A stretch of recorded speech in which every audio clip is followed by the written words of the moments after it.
Thank you guys all for being here. I'm so excited. Oh my gosh. So before we begin, I want to go around and give everybody just a little drop of some peppermint and some lavender. What we're going to do is we're going to create some friction and heat, and then tint it over your nose and take a few deep breaths. This is my favorite thing to do.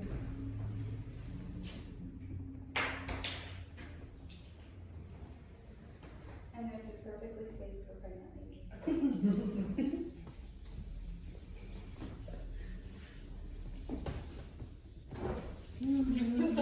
What a good smell. So cute. Oh man, yeah. Up in your face. Oh, Look what I was doing. Can we do it again? Yeah. It burns. It's a good burn. It's spicy. Yeah, it's just Cold spicy. spicy. I like it. Georgia says it's Yes. cold spicy. Cold spicy. I know. Can we use this? Yes, those are for you guys. I'm one short, and those are my favorite pens in the whole wide world. Because she knows someone else here on time. Catherine was here at like 8:50. I got here at exactly. I'm really not good at taking I was here notes. early. I'm not good at taking notes. I'm not a note person. No, that's okay. Okay, well, I'm ready. I'll be the one short. You. Yeah. I just really bad at taking notes. Trust me, there's so many different kinds of people. Some people are auditory, visual, I'm just and not a note person. tactile. And so yeah, no, it's not necessary. So thank you guys so much for taking your time out of your days and being here with me. And I just gotta say how freaking proud I am of you guys for coming and wanting to kind of learn a little bit and elevate yourselves, and just experience something new by being with me today. That's just awesome. I'm so proud of you, and I think it's really freaking cool, and I think that you guys should give yourselves a round of applause in your head. Because some people have social anxiety and they clapping. So I want to introduce you to my client. Her name is Erica. She's not going to say hi because she's super shy, and so she's just going to keep to herself mostly. But she's going to help me talk to you guys today and be a little bit of a demo. So that's it. I want to do like a thought experiment with you guys, if you don't mind. And what I want you to do is think back to your first hair appointment at a salon that you didn't work at. So that's a crazy sentence right there. But if you can remember when you got your hair done for the first time at a salon and you did not work there, and just think for a minute about what was that like? What was the experience like? What did you feel when you walked in the door, and how did you feel when your stylist brought you back and sat with you and talked to you about your hair? How did you feel during your appointment, and how did you feel after? So I'm gonna let you think about that for a minute. And I'm gonna take a sip of my fancy iced coffee. All right. So now we're gonna play a game. And I know that people hate games sometimes, but this is a cool one. You're gonna have your 5 fingers up. And I want you to put a finger down if you felt anxious or apprehensive at the beginning of your appointment. Put a finger down if you were given a quick consultation instead of a thorough one. Put a finger down if you didn't know how much your service would actually cost until you checked out. Put a finger down if you went to that salon because someone referred you. Put a finger down if you left feeling like you didn't get the look really that you were looking for. And if anybody has all 5 fingers up,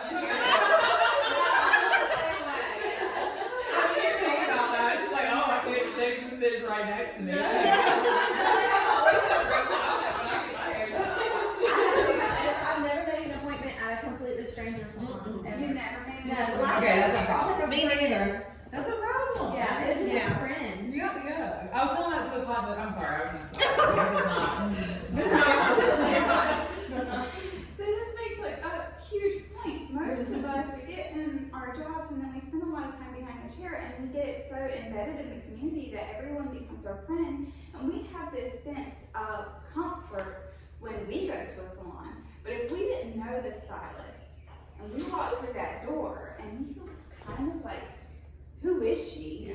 What's about to happen? It's a whole different ballgame, I think. And so that's kind of what I wanted to cover first is your new client's experience. And then in a little bit, I'm going to talk about your current clients and what that's like. Because I think that as you get further along in your career, you have a lot more people that are rebooking with you, and you're just seeing the same people for retouches constantly. And sometimes that can go a little haywire. So I just wanted to do those two topics. So, I'm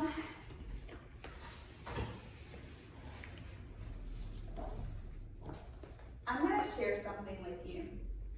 I was that stylist that would have given you all 5 fingers after you left with one appointment. Quick consultation. You would have been nervous because I wasn't clear about what was happening. You would have of not having the hair that you felt like you wanted, because I didn't get to the point, I didn't get to the root of why you wanted to do a change, or what kind of change you wanted to do, or even a simple glossing service after your retouch that would really elevate your hair. And I feel like I did in the first half of my career all of my clients a huge disservice by not really investing myself in a good consultation and not finding out little things about themselves that would help me benefit them in the long run. So let me share something else with you. Back in March, I took a poll on Instagram, and in this poll, I asked maybe like 4 questions, and it was just kind of, I have a small poll, it's like just over 1,000 people, so it's not a huge pool, and there's not an abundance of data there, but it was still a good little litmus test. One of the questions that I asked was, have you ever had an in-depth consultation? And only 56% of the people that followed me had ever had one. Now, a lot of these people were not my clients that answered the poll. And the people that said that they had not, I had never seen before. So these were just friends and family and random people that follow you. Other hairstylists even, which I thought was interesting. Another question that I asked was, during your appointment, do you want to keep it just about hair, or do you want to talk about everything? So I wanted to know what would make people feel more comfortable.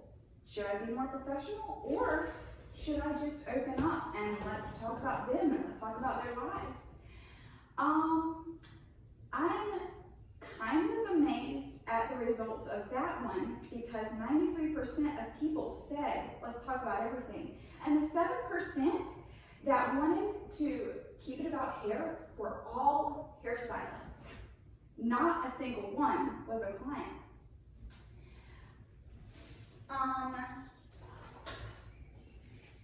The next things that I asked were, do you want a scalp massage, or do you just want me to wash it? Only 4% of people said that they just wanted me to wash it. The other 96% wanted the scalp massage. That gave me a little bit of food for thought.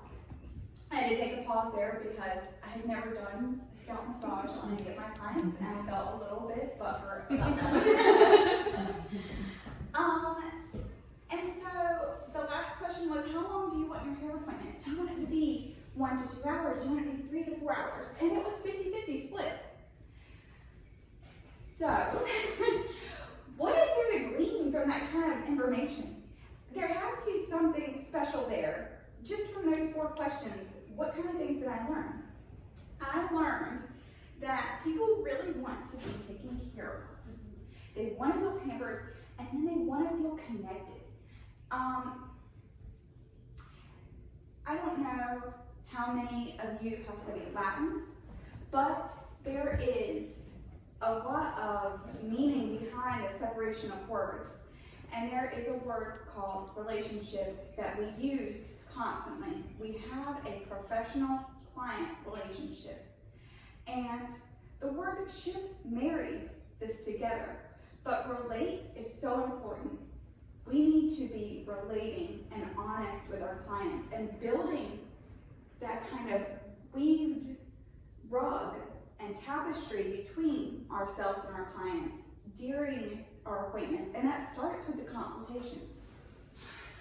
So I'm going to share with you how I learned how to connect with my clients and how to weave that rug.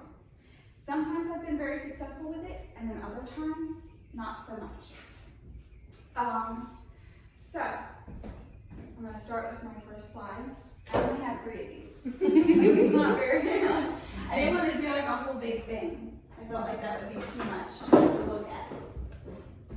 So I'm going to start with the greeting.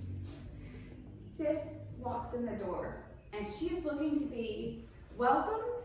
She wants to be comforted, and she wants to be pumped the fuck up. She wants to leave here fucking gassed, okay? She wants to feel like that bougie client that she sees on your Instagram stories every freaking day, who's like tossing her hair. She's like, I just got my hair done with Katie, and I look amazing. So what we do then is we greet her at the door, and we're like, hey, Erica. So you ready to start your appointment? All right, good, let's go. And we don't spend a lot of time sitting here and saying, hey, how's it going? We're so ready, we're already on the next page. Erica barely just had time to catch her breath. She's a new client, and she doesn't know anything about the layout of the salon. Her eyes are the size of Dynamite Mountain's quarters. And she's just trying to take it all in. This is a new environment, and evolutionarily speaking, anytime that you have a person in a new environment, their brain goes into high alert, looking for danger, looking for a safe space, and they're going to be kind of on red alert already. So just knowing those things about human instincts already, we know that Erica's going to be a teeny bit uncomfortable. So I like to just take a second to show Erica around. We're going to show her where the bathroom is, where the snacks are. Do you want anything to drink? We have tea, and we have coffee, and we have water. These things are all so important because it allows her to catch her breath. Even if she says no, that she doesn't need any of these things, it decompresses her, because then she doesn't have to hunt for them later or humiliate herself by asking, which is huge. So you get her to the back, you've introduced her. She's not caked up yet, because you don't want to just go ham and be like, all right, sit down. Okay. And you start asking questions. Okay, Erica, what's going on with your hair? What are we doing? Are we going to do like something new? Are we going to do something that you've done a million times before? Do you have inspo pics? Sometimes we really go like talking point 1, talking point 2, talking point 3. And we're missing the point of the conversation, and that's to relate to the client and figure out who they are, what their lifestyle is, and where we want their hair to go when they leave the salon. So asking questions and preparing yourself for her appointment. This is something that I'm going to backtrack on a little bit, because what I've learned is when you have a new client, or one that you've seen a million times, it's a good idea for me to look at my schedule the night before and see, what do I have her down for? I've also gotten in the habit of asking for them to send inspo pics before their appointment, and if they're just coming in for color maintenance, touching base before their appointment, or even 2 weeks after their previous appointment to see what kind of problems that they've been having. Did your toner fade, or how are you feeling about your cut?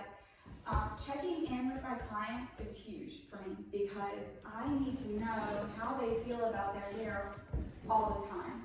I don't want to just find out about it in 3 months. I need to know throughout the time period between their appointments. So before Erica has even come in, I am doing my homework. She's a new client. She probably has a lot of questions about me, about the salon, and about what I'm going to do. She probably has a lot of assumptions about what her hair can handle and not handle. And what is likely to happen is when she comes in and I'm talking to her, she's speaking one language and I'm speaking my professional, technical language. We haven't married those two things together. So I'm looking at what she sent me for hair inspo on Instagram, in the DMs, through text, whatever you do for communication. And I'm studying what I'm looking at. Is she wanting the placement of the highlights? Is she wanting the tone? Is it the cut that's giving it that swishy thing? That's a technical term. And then, is she experiencing a problem? Is this like a color correction kind of thing? I don't know. Sometimes people will have blonde hair and send me beautiful pictures of their current and then say something like, and I want to go copper, and send me like a ton of pictures, and I'm like, okay, we're gonna do this. So I studied the night before, and I've got the pictures that she sent me as her current look. One trick that I've learned to do to see if their current look is going to work for them is I will take their pictures, screenshot it, upload it into Facetune, and then filter the hell out of it. If they want copper, I put the copper filter over them several times. I'll keep saving it, put it back with the saved copper, put it back up there, and just keep doing that. Every time I do that though, I erase the filter from their skin, because I need to see what that color is going to look like on her. Is that tonality going to work with her? And being a professional, you learn that you don't keep all of your information at the forefront of your brain, but you know how to find out what you need in order to make this appointment work. So you know, when you're looking at her, you know how to find out what her skin tone is already. You know that someone that has typically had honey blonde hair, she's gonna come in and be like, you know what, I want some ash, I wanna be like super silver. And you're gonna look at her and think, that's going to wash you out. You don't have the skin tone for that. It's already in there. It just needs to be accessed most of the time. And people, because your brains work so fast and you've already gotten to that conclusion, they don't understand what is happening behind the scenes. You flex that muscle for a long time.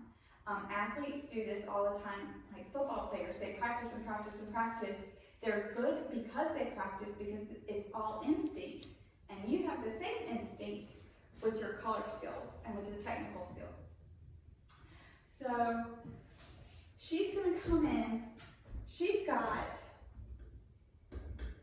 I don't know, level 4 hair. She wants to be like an ash blonde. She wants the root melt. She wants, you know, balayage, she thinks. And I mean, she's a level 4. She's not gonna get balayage, let's be real. She's gonna get foliage. We need heat to insulate, and we need heat and insulation in order to get her there where she wants to go. So she doesn't know though, and that's where our responsibility is, to kind of teach her and sit down. So that's where the next thing comes in. We have to get on her level. You have to step away from behind the chair. and step in front of her and meet her eye to eye, because that mirror bounces her reflection back to you, and what she's seeing more is she's looking at herself, and even if she makes eye contact with you, she's still thinking that she's talking to herself. You need to move yourself in front of her and talk to her this way, or sit down even. That's better. It's less of a threatening stature position. So when you're in front of her and you're making that eye contact, your eyes are dilating, you are syncing up a little bit better. And then she can talk to you as a human being instead of this animatronic magic lady who's standing behind the chair and is supposed to make all of her wildest hair dreams come true. And once you're on her level, then you can really start getting the conversation going. I want to back up and tell a little story. I heard this story online from another hairstylist. She was reflecting on a client that came in, kind of a bad consultation. I watch a lot of tutorials and YouTubes on YouTube tutorials and kind of interviews on what consultations were.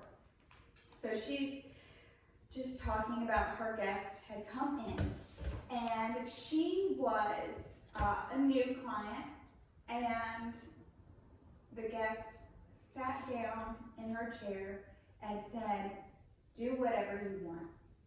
For me, having a ton of anxiety, you can't say that to me because my brain goes into crap. I don't know anything. Are we doing the same thing? If I'm tired, yeah, I just want to do a root retouch and call it a day.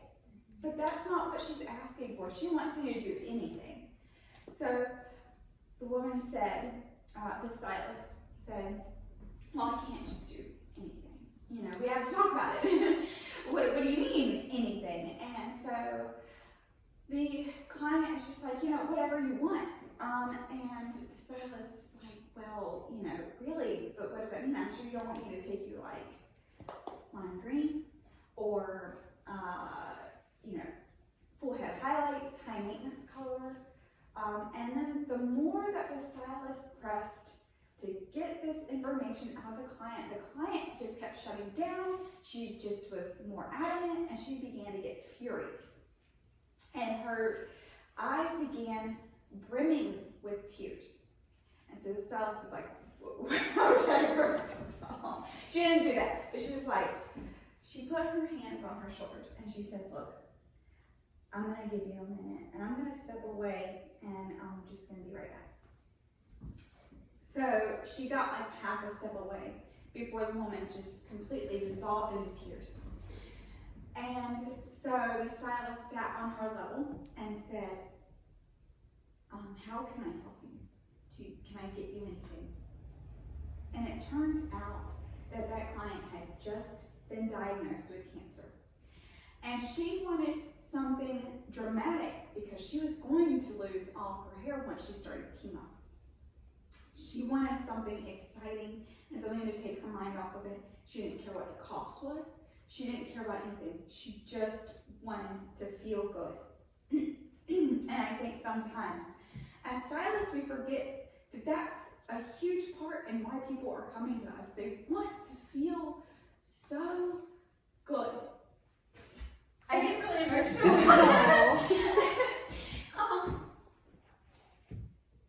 Let me just take a minute. Have some coffee. So, Well, we were just having me last week. Yeah. Yeah. That's awesome. yeah, it's heavy. Isn't It's it? really Yeah. heavy. We are that rock for a lot of people. A lot of people are coming to us. We don't know what's going on in their lives. Even people that we've known for years, 20 years, 30 years. We don't know everything in their daily lives. And a lot of times, if you think on your own self, there's a lot of things that we feel shame or hurt or, a whole host of negative emotions about that we keep inside And we don't want to voice those things and they come out in other ways. They can come out in spontaneous behavior, they can come out in reckless behavior, and they can come out in clinging to others for emotional support. And that's where we're at in our industry, is we are that emotional support, even if we want to deny it to ourselves. So getting on her level and talking to her and getting to know her is so important. That relationship, client and professional, it's more than how sterile it seems. It's intertwined into our lives, and you'll see that throughout your careers, because you will eventually get to a point where people are messaging you on your own cell phone in the middle of the night saying, girl, something messed up, or I don't know what's happening, my hair is falling out, or people will just begin to start talking to you about things that aren't even related to hair sometimes, and they'll send you like memes and stuff. So we're that important to our clients. So we sat down, we talked to her, and we have touched her. Not just on the hair. A lot of times we touch the hair, we're pulling it out, we're looking at it, we're seeing if there's lines of demarcation. How are these layers sitting? Was your last stylist Jamie C? Because, oh my God, this is amazing. I'm never going to be able to recreate whatever she did. And I'm feeling super threatened right now. So we're looking at her hair and we're thinking about all the different things. And we're already on like second base and she's still on first. And we're talking about a lot of things. Taking time to just touch her shoulders is going to be a game changer for her, because this is not attached to her skin in the same way that her nerve endings on her shoulders, arms, hands, face, neck, and scalp are. When you are touching someone's skin, and I don't want to get too woo-woo on you guys, but I'm going to get a little woo-woo. You are going to transmit your electricity, your energy to her, and vice versa. This isn't just something that's woo-woo though, this is actually scientifically proven that we all produce some amount of energy, because our atoms, our molecules, everything is constantly working and renewing, and so we do produce and conduct electricity. And people can sense that. People can touch and feel and get goosebumps if you do it too lightly, or get tickled if you do it, too forcefully. So make sure that you just touch her somewhere on her body or scalp before you begin that service. And you can look at the hair, of course, but when I'm looking at the hair like this, it's after I've connected with her. I don't want to just go in hard. Judge me. The next thing you're going to do is you're going to ask for pictures, and we all do this.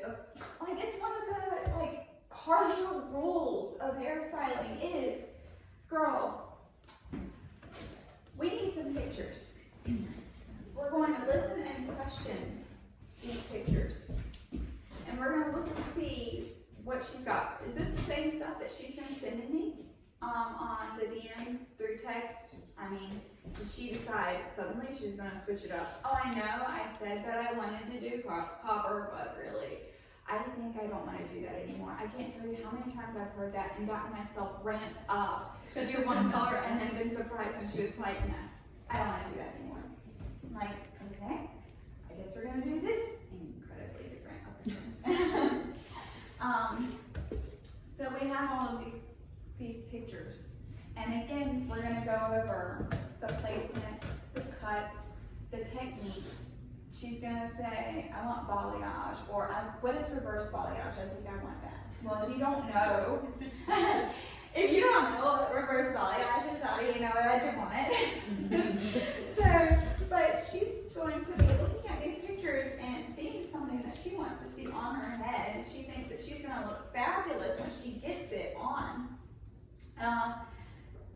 So when we're looking at these pictures, what are we seeing? Look at the placement of the highlights. Look at how many pieces. Is there a money piece? I've been surprised. Sometimes people will show me pictures of a girl that doesn't have a money piece. And I'm like, well, do you want one? And they say no. And I'm like, who are you? Get out of here. I don't do this. No, I don't really do that, but I think it. Who doesn't want a money piece? And so you're gonna look at all those different placements. There are some balayage techniques that I feel like when I really wanted balayage to begin with, I showed my stylist this same picture over and over again, and I never left with it. And the piece that was so important to me was this front piece, and I wanted a piece right here that started about yay far down, and I wanted that to be lighter. I wanted to see that dimension, and I wanted to see shadow around it. I don't know why I wanted a block right there. I wanted it kind of feather up, sure. But I just thought, when I saw these pictures of these women that had the one strategically placed highlight right in there, it was the most beautiful thing in the world to me. And I could not communicate it, and nobody ever asked me, even though I had this same picture for so long. So you've asked all of those questions, and you've gone over the pictures, and you are ready to apply. So you're like, okay, I'm gonna go mix this up. But wait just a second, because we didn't even ask her what she likes about her hair. What do you currently like? This question is important because you need to know what you need to keep intact. At the end of the appointment, if she's like, yeah, I mean, I love that my hair is really curly, you're gonna want to calculate that into your haircut, because you don't want to give her something with razored layers or a lot of slide cutting, and then her end up with a frizzy hot mess later on down the road when she wears her hair naturally curly. You're going to create a different kind of look for her during that appointment. And you need to also ask, what don't you like? What are some things that you hate? This question is interesting because I get a lot of different types of feedback from it. I get, well, my hair is always frizzy and I hate that. Well, that's a maintenance thing. What kind of shampoo and conditioner are you using? And it can take you on a whole different avenue from just the appointment. That's kind of your little plug for retail too. Retail is going to be so important, and I think it was maybe 13 years ago I took the class, and the teacher, the educator, was someone from CUNY, and he mentioned that if someone leaves from your salon and they purchase a product, they have something like a 60% chance higher to return to you than someone that didn't purchase something. If someone leaves your salon and they didn't purchase any retail, they probably only have a 30% chance of returning to your chair. And it elevates the more appointments that they have and the more product that they buy over time, the more likely they are to stay with you throughout the duration of your career or of the time period that you're staying in that area. So those two things, what do you like and what don't you like, are important for two different reasons. Also, you're going to find out that maybe she's not using a toning shampoo and she needs to.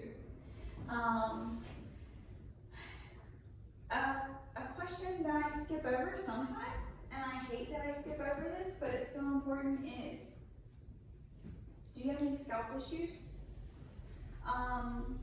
What are your scalp issues? Do you have a lot of dryness? Do you have a lot of itchiness? Do you have a lot of flaking? Do you feel like you produce too much oil? Do you feel like you're very tender-headed? When I brush through your hair like this, does it hurt if I hit a snag? And I'm gonna share with you one little, I won't share that just yet. I'll go over that in a minute though. So you've asked her about all her scalp issues. Is she oily? Is she dry? What's going on here? Does she need to be shampooing more often? I feel like a lot of people jump on the, well, I'm only going to shampoo my hair once every 10 days boat, and then they develop a whole host of scalp issues, because then what ends up happening is their body is not able to shed those dead skin cells and that sebum, and then product gets built up, dry shampoo gets built up, and they're not releasing those things through the correct brushing.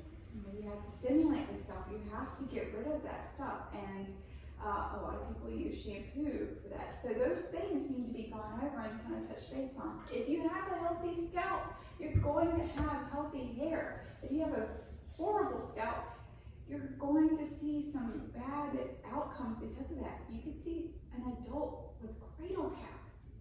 I mean, these things happen, and it's not infrequent. I've seen it on like a handful of clients, but that's still a pretty high percentage. So we've gone over her scalp issues, and we're like, okay, yes, we're gonna get started. Let's do this. But we didn't do what is so important, and that is to help her manage her expectations and under-promise and over-deliver. To help her manage her expectations, she wants to be an ash blonde. She wants to see those ash strings stay for the entire duration in between appointments, and she's going to be frustrated because she's never had ash blonde, that it doesn't last. And we need to explain to her the whole process of what happens to the cuticle and to the hair during her appointment. And the deeper the understanding is that your client has of their hair specifically, when they leave the salon, the better off they're gonna be. And you're going to need to reiterate it several times, not just during their appointment, but during your relationship with your client, because they're going to forget. A lot of you have been in the industry for over 10 years or over 5 years, and I think you have maybe 2 years. So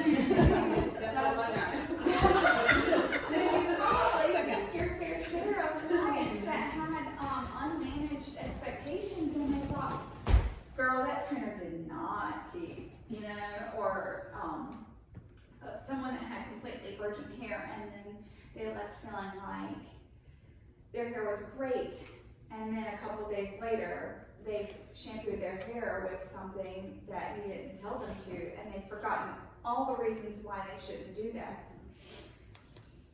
For children, they need to hear something on average 17 times before it begins to sink in, and that's not just an arbitrary number, that is a real number. Children can't take in that information until it's reiterated several times, and for adults, I think it's even harder, because we forget 95% of the things that we hear.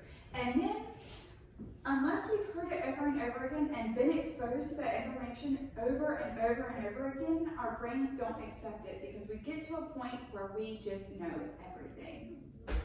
And there's this kind of hubris there that we have as adults that, well, I've had hair my whole life.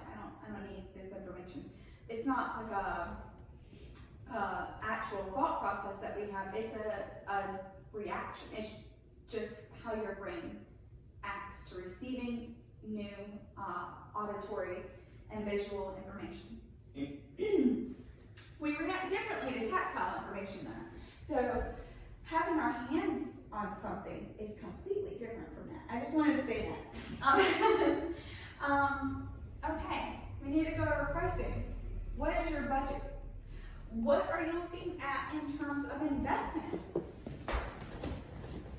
This is important because she needs to know what her hair is going to cost on an annual basis, and she needs to know what it's going to cost on a quarterly basis or bi-monthly, or I don't know, if you have somebody a little extra weekly basis. And so you need to go over your budget. Budgets and investments are sexy as hell.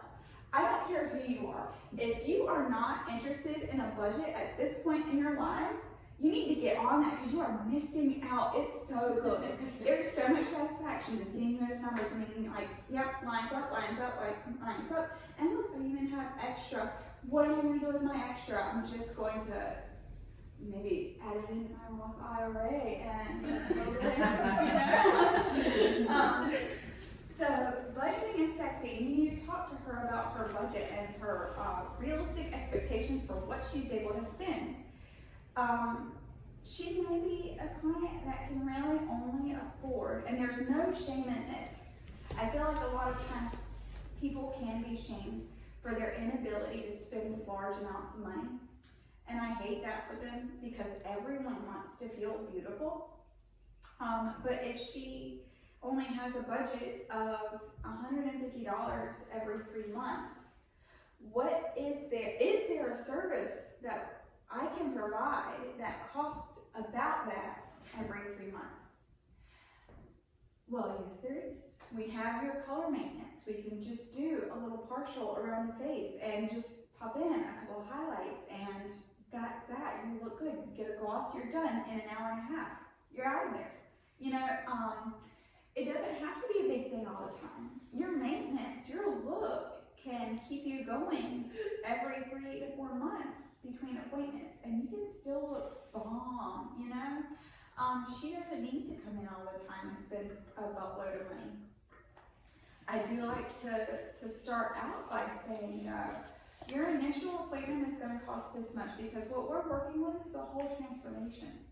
The upkeep on this is so much less because in order for me to keep the integrity of your hair, we should not be touching it with color every single appointment, all over. Because every single time that you put color, whitener, or even a gloss on your client's hair, a chemical reaction is happening.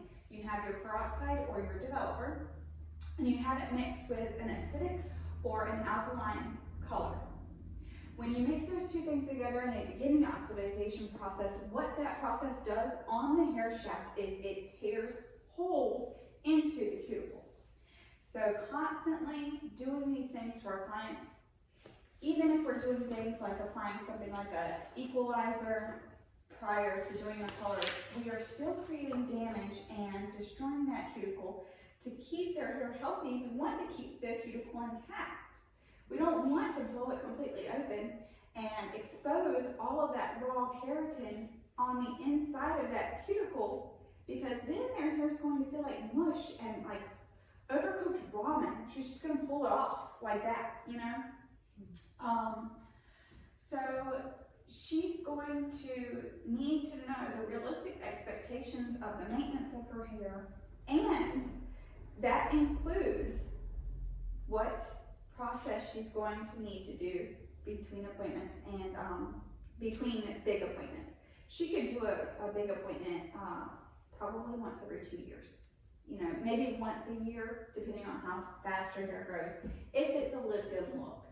If she's a red, though, or if she's coming in and getting gray coverage all the time, that's a different animal altogether. But we already know what happens there. We don't overlap her color. So the only areas that she's getting that coverage is just on the virgin hair. And if we do a gloss, we do it so gently and on already wet hair so that fills in the porosity. And we're only doing that every 3 months. So she's not getting as big of a hit on her mid-length and ends during her maintenance appointments. That's part of her expectation.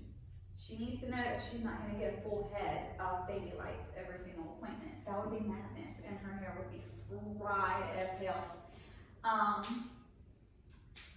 So I touched a little bit about at-home maintenance, but this is really freaking important. People's at-home maintenance ensures your work, and your work is out there walking around constantly being asked, who does your hair? Even on their worst hair days. Who does your hair? Because it looks like shit. You know, so you need to have this system set up for your clients, this kind of support system for when they leave you to keep their hair looking good. Girl, I got you. Okay, you're gonna need some Bel Air when you leave here, and you're gonna need a toning shampoo, and this is what you're gonna need to do. You're going to shampoo first with your Bel Air. Get a little bit of it, maybe a dime-sized bit, mix it in with some water, emulsify it in your hands, then apply it to your hair, stimulate your scalp, really work it in, rinse, then put on your toning shampoo, and then what you're going to do, I want you to listen to me now, okay, because you're being really rude. Then what you're going to do is apply either your toning mask or your regular conditioner, and that is going to help your hair stay looking as gorgeous as it does right now when you go home. You don't want her to feel like she can never recreate the look that you have given her. And you can even go as far as, if you have time, this isn't a hard and fast rule, but if you have time and she is struggling, one of those people that just struggles to curl their own hair, during her appointment, get out a mannequin head and show her how you do those curls, because you want her to look fly as hell when she goes home and when she's doing her hair and she goes out for a night and taking selfies. You don't want to see her at the Hackney with those weird curls just on the ends. You're like, oh, this is not a client selfie, I'm going to share it. I love you to death, but you look awful.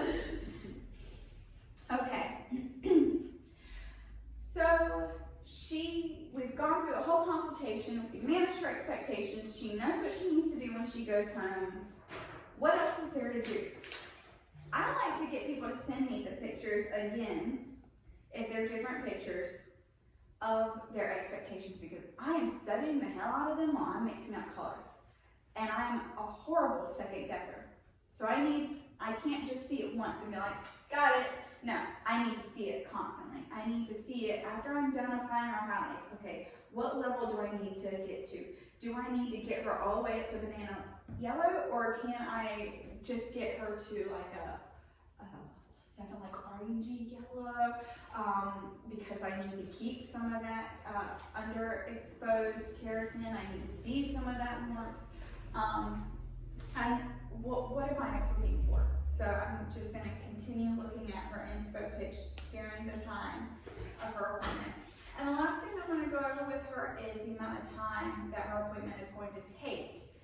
Look, what you asked me for, I cannot move faster than 4 hours to provide this service for you, because I'm going to go through every single tiny section. You have probably a million hairs on your head, and all of them need to be addressed. So this is what we're working with today. I need 4 hours of your time today, and then during your maintenance appointments, maybe an hour and a half to 2 hours of your time. Does that work for you? And if it does work for her, great, good. But if it doesn't, and I need to think, okay, well, how can I give you some of the effects of this look without doing everything? I can't go through every single tiny section if I only have 2 hours and she's got to pick up her kids and her husband's being a complete asshole. I mean, let's be real. Husbands are jerks during hair appointments. They're the first ones that'll be like, where are you at? I'm getting my hair done. Still? Yes.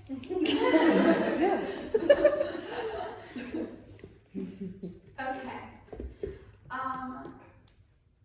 So getting into, she's not a new client anymore. She's been coming to you for years now, and she's like your best friend, and you love her so much, and she always tips, and she's following all of your instructions, and you're just so comfortable with her that when she walks in the door, you're like, hey girl, oh my God, I'm so glad you're here, let's hug. Oh wait, it's COVID. Oh, you're okay with it? That's cool, let's hug. And then you go to the back. And you're like, you know what, so, we doing the same thing that we did last time? Are we doing the same thing that we discussed at your last appointment even? Okay, all right, I'm gonna go mix it up without really going over it again. We just automatically, we're on the next page. And she might have a little nugget of something that we don't know about, that we need to know about to make this appointment kick ass.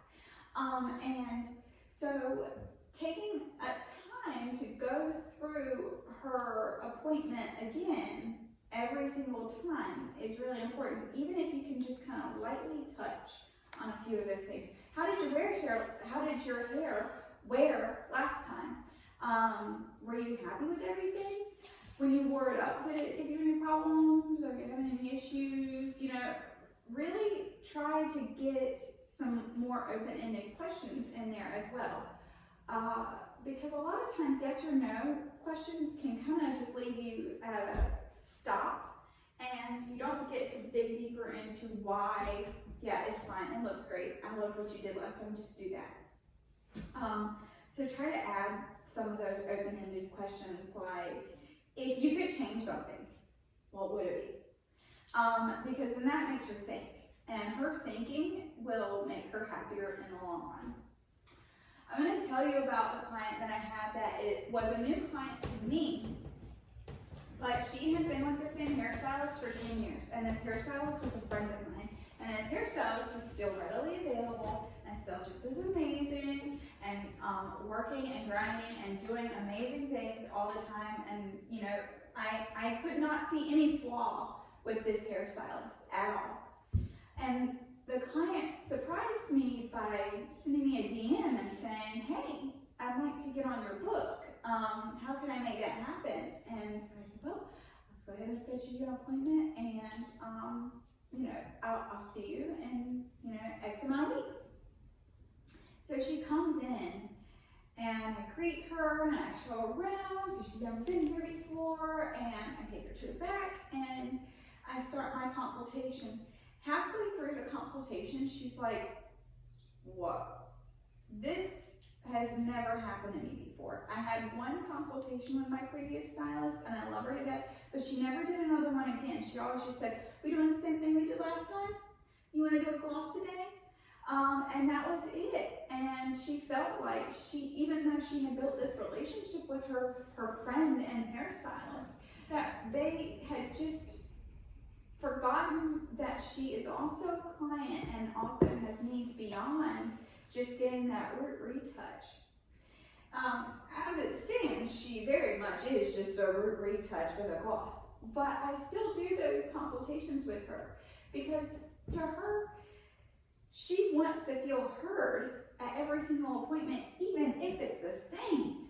And it is the same. It's a 1B with a gloss. I mean, it's not that hard. But she just wants to feel heard. Sometimes I throw in a little bit of like a deep conditioning treatment, or you know, we'll just do something different a little bit. But for the most part, when it came down to the reason why she left her long-term stylist, it was just because she felt like she was just disregarded a lot of times during her appointments. And I don't want our long-term clients to feel like that. So that's kind of a cringy story. And I'm going to tell you, let's see what time it is. 10:24. Okay, we might finish early. This is the story that I wanted to tell you earlier, kind of reflecting on tenderheadedness. And I'm going to drink some. So the young girl that came to me, her mother not belonged, but you know how we think sometimes. She was a client of the salon, a co-worker at the salon that I worked at. The mother had two daughters, a 9-year-old and a 11-year-old. And the 9-year-old had hair down to here. They're Korean, and it's very, very thick, completely straight, absolutely beautiful, but she would not let anybody touch it or cut it. Years later, I would find out that the reason why she didn't want anybody to cut it was for two reasons. One, she wanted her hair to be longer than her sister's always, because she's very competitive. And then the second reason was she was incredibly tender-headed. Her mom warned me about the tender-headedness during the beginning of the appointment. Thank God, because at that point I was not doing the consultations, and I would have just been like, how are you doing? Yeah, let's cut your hair. Let's just do it. Oh, you want an inch? Like right up here. No, she's like, she wants to keep it long. She's really hesitant, and she's very tender-headed. I was like, okay,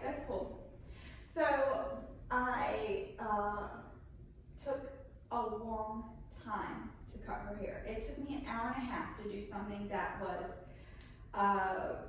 kind of just a zero elevation, straight across haircut, because she was so tender-headed, and I was so worried that every single move that I made would freak her out. So I went through the hair, and I would kind of pull it back really softly and kept my hands really loose, and I would kind of pull it down, and I did a lot of combing with just my fingers, because this is the biggest wide tooth comb that I have. So I did a lot of that, and then if I hit a snag, I would immediately feel it before it started pulling on her hair, because you know, you're just that connected with the hair shaft at that point. And then I would kind of pull it down, get her to chin to chest, please, and start moving. But her hair's so thick, so I have to move in sections. I used like 12 crop clips at the time. And even those were like, I don't know if I can hang in here, okay? Because this is just sliding right now. It's a lot of weight.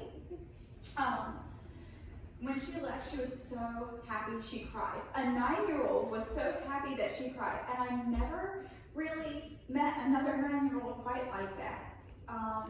She's really one in a million. And that began my relationship with, well, I call it my girl, my little girl, and she began to come only to me every 6 months to a year, right before school, and then somewhere mid-spring semester to get her hair cut. After just getting haircuts, one year she surprised us all, and she was like, I want to do purple. So we had to relighten her and put,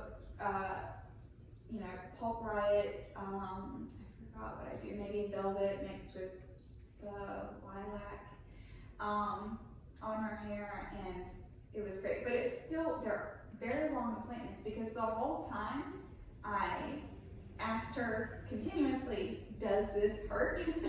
Am I murdering you right now? Like, how does your scalp feel? Is this too much? And that kept her wanting to come back to me. She followed me from one salon to the next. Not long after that, her mother had a bad experience with her stylist that I knew that I had previously worked with. And so her mom started coming to me too.